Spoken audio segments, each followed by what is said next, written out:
राधे राधे, जय श्री कृष्णा। आज शुरू करेंगे हम 8वां अध्याय की कथा, पुरुषोत्तम मास की। कथा सुनने मात्र से आपको कोटि कोटि फल प्राप्त होता है, इसलिए ध्यान से सुनिए, चावल फूल हाथों में रख करके।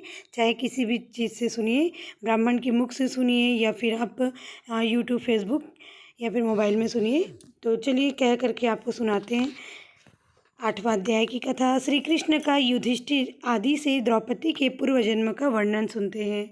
सूत जी बोले, हे तपोधने, विष्णु और श्री कृष्ण का संवाद सुनकर नारद जी प्रसन्न हो फिर श्री नारायण से प्रश्न करते हुए बोले, हे प्रभु, रुक्मणीनाथ विष्णु जब बैकुंठ को चले गए तब क्या हुआ, सो मुझसे कहो। श्री कृष्ण और विष्णु का सभी आख्यान सब प्राणियों का हितकारक है। ऐसे प्रश्न से प्रसन्न हो श्री बद्रीनारायण जगत को आनंद देने वाले वचन बोले, हे नारद जी, रुक्मणीनाथ विष्णु ने बैकुंठ में जाकर अधिमास को अपने पास ही स्थान दे दिया। वहाँ निवास पाकर अधिमास महा आनंद को प्राप्त हुआ और सब मासों का अधिपति होकर श्री विष्णु के साथ क्रीड़ा करने लगा। उधर श्री विष्णु 12 महीनों में मल मास को सर्वश्रेष्ठ बनाकर मन में बहुत प्रसन्न हो चिंता मुक्त हुए। हे मुनि नारद जी, तत्पश्चात भक्तवत्सल श्री कृष्ण युधिष्ठिर और द्रौपदी पर कृपा दृष्टि करते हुए अर्जुन से बोले, हे राजे सिंह, मुझे ऐसा प्रतीत होता है कि दुख में डूबे होने से तुमने तपोवन में आकर पुरुषोत्तम मास का अनादर किया है और वृंदावन चंद्र का प्रिय मास तुम्हारे वन में रहने के समय अनजाने में चला गया। भीष्म, द्रोण और कर्ण के भय के कारण तुम लोगों को आने वाले तीसरे वर्ष के पुरुषोत्तम मास का भी ज्ञान नहीं रहा। वेद व्यास जी से प्राप्त विद्या की आराधना में लगे भयंकर युद्धशाली अर्जुन के इंद्रकील पर्वत पर चले जाने के दुख से तुम दुखित ही रहे। अब आप पूछे कि क्या करना चाहिए, तो मैं कहूँगा, भाग्य का सहारा ले, क्योंकि भाग्य का लिखा अवश्य भोगना पड़ता है। जैसा होनहार होता है वैसा ही होता है।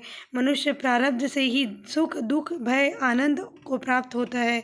अब आप अदृष्ट भाग्य पर ही निर्भर हैं रहे। हे महाराज, अब आपके दुख भोगने का दूसरा कारण और कहता हूँ, वह बड़ा विलक्षण इतिहास भी सुनो। यह पांचाली द्रौपदी भाग्यशाली पूर्व जन्म में जय श्रेष्ठ मेधावती ऋषि की पुत्री थी। हे राजन, कुछ काल व्यतीत होने पर अत्यंत लावण्य युक्त और मनोहर नेत्रों वाली यह द्रौपदी उस समय 10 वर्ष की थी। पिता के एक ही पुत्री थी जो सर्वगुण संपन्न और बड़ी चतुर थी। इससे यह पिता को अत्यंत प्यारी थी। यह पुत्र के समान ही रहती थी। इसने पिता का कभी भी तिरस्कार नहीं किया। यह साहित्य शास्त्र और नीति शास्त्र में भी बड़ी निपुण थी। इसकी माता के इसके बालकपन में ही मर जाने से इसे पिता ने ही पाली थी। एक दिन यह पड़ोसिन सखियों का सुख देखकर स्वयं भी पुत्र पौत्र की इच्छा करने लगी और इसी चिंता में रहने लगी कि मुझे भी सद्गुण संपन्न सौभाग्यशाली पति और सुख देने वाले श्रेष्ठ पुत्र किस तरह प्राप्त होंगे। मैं अब ऐसा कौन सा कार्य करूं जिससे मुझे ज्ञान हो कि किस देवता को पूजूं, किस मुनि के पास जाऊं या किस तीर्थ में जाकर रहूं। इसी सोच में रहती थी। मेरा भाग्य कैसा हो गया है। कोई भी पुरुष मुझे पत्नी रूप में स्वीकार करने को तैयार नहीं होता। मेरे पिता इतने योग्य पंडित हैं, परंतु मेरे भाग्य से उनकी भी मति मारी गई है, क्योंकि विवाह की अवस्था होने पर भी उन्होंने मेरे योग्य वर को नहीं ढूंढा। मैं कुमारी होने से पति सुख से वंचित हूँ। मेरी जैसी सखियाँ पति सुख भोग रही हैं, वैसा मैं नहीं जानती। मेरी माता मुझे बचपन में ही छोड़कर स्वर्ग क्यों चली गई। इस प्रकार शोक और मोह की तरंगों से पीड़ित हुआ थपेड़े खाती रही। उधर मेधावी ऋषिराज पृथ्वी पर कन्यादान के निमित्त योग्य वर ढूंढ रहे थे, पर वैसा योग्य वर नहीं मिलने से उनका मनोरथ निराश हो गया। देव योग से उनको महादारुण तीव्र ज्वर आ गया।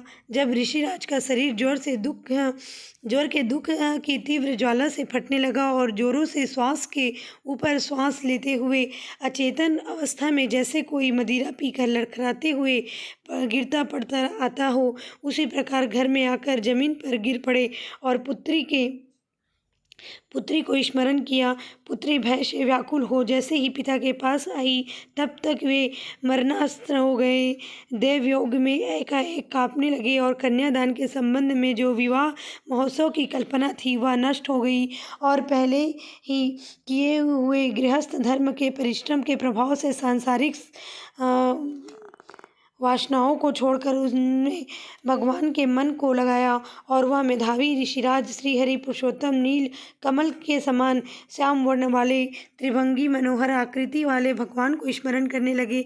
हे राजेश्वर, हे राधारमन, हे प्रचंड भुजाओं से दैत्यों को मारने वाले, अति उग्र दानव दल में के पान करने वाले, हे गोप कुमारियों के उतारे हुए वस्त्रों को हरण करने वाले, हे श्री कृष्ण गोविंद, हे हरे मुरारी, हे राघव, हे दामोदर, हे दीनानाथ, मेरा बारंबार नमस्कार है। मैं भव सागर में डूब रहा हूँ, मेरी रक्षा करो। मुनि के ऐसे आत्सर्त वचन को सुनकर गोलोक से भगवान के दूत शीघ्र ही आ गए और मरे हुए मुनि का हाथ पकड़कर भगवान के चरण कमलों में ले गए।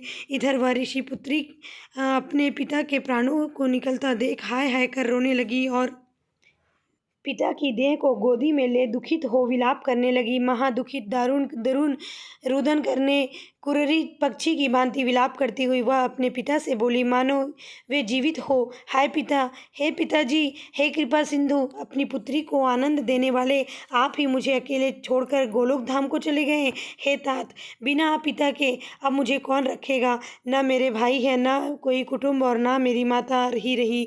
कौन मेरे भोजन और कपड़ों की चिंता करेगा? हे पिताजी, अब मुझे वेद ध्वनि भी सुनाई नहीं पड़ेगी।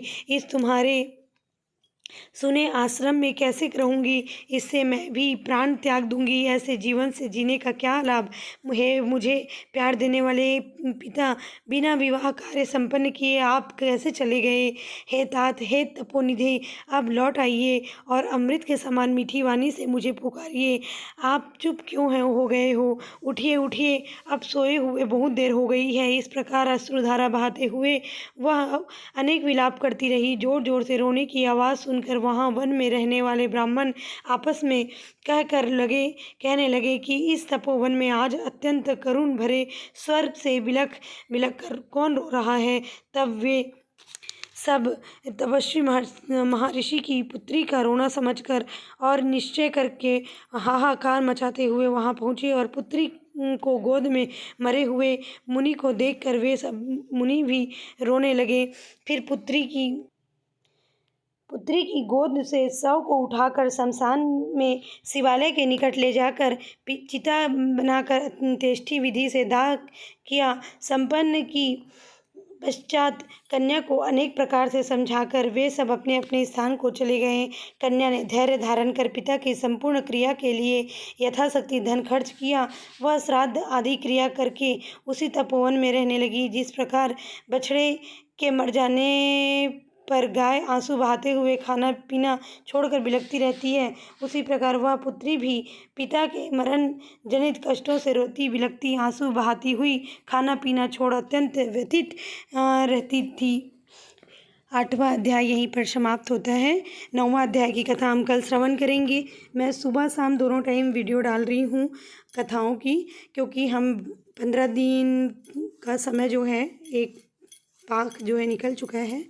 तो हम क्या करेंगे कि रोज़ रोज़ हम ना 2 कथाएं एक साथ लेकर के आएंगे। एक सुबह 10 बजे और आपको शाम को 4 बजे 5 बजे मिल जाएगा एक अध्याय।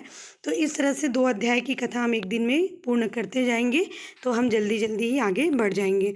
आप लोग भी ज़रूर श्रवण किया कीजिए। इसमें दान इत्यादि का बहुत महत्व है। आपकी यथाशक्ति जितना भी आप दान कर सकते हैं ज़रूर किया कीजिए। कुछ भी दान नहीं कर सकते तो मलमास खरमास जो भी आप बोलते हो, जिस नाम से आप जानते हैं, इस महीने मालपुआ बना करके ब्राह्मणों को खिलाना चाहिए या फिर मंदिरों में दान करना चाहिए। तो दान कैसे करनी चाहिए, क्या क्या दान करनी चाहिए, ये सारी वीडियो भी यहाँ आती रहेगी। सारी वीडियो में बताऊँगी, कथा की वीडियो भी बनाऊँगी।